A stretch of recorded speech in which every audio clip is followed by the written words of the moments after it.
Of Equity Capital. David, good evening. Thank you so much for taking the time.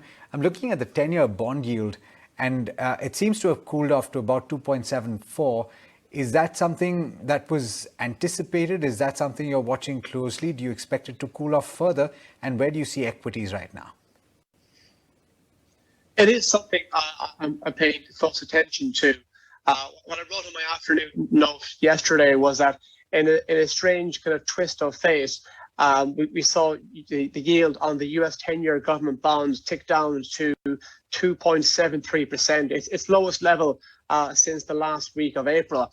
And this was because the brutal losses that we saw in US equities yesterday, in particular technology stocks, that actually prompted traders to actually buy up government bonds and in turn put a bit of downward pressure on the actual yield itself. So it's a bit odd now that we're in a situation whereby bond yields are actually under pressure because there's nervousness in stock markets. When if you think about it, a lot of this sell-off that we've seen in stock markets over the last few weeks and months, particularly in the tech sector, was driven by the very fact that bond yields were rising. And it wasn't that long ago the US 10-year yield was north of 3%. And at this point, that was when, broadly speaking, stocks were under major pressure because people were thinking to themselves, the rally in the yield indicates that the bond markets are pricing in further interest rate hikes down the line.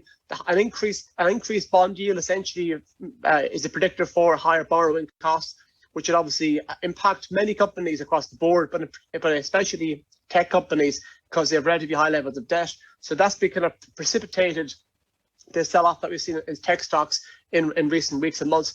But it also has to do with the wider investment community. You know, a year and a half ago, 2 years ago, interest rates were essentially zero. Bond yields were either minuscule or, in many cases, negative. So if you had money to invest, the bond market or having cash in a bank account wasn't very attractive, and therefore the stock market was very attractive. Now the tide is turning. People are saying, well, we've already had 2 interest rate hikes in the US in a few months. It looks as if we're going to have another next month.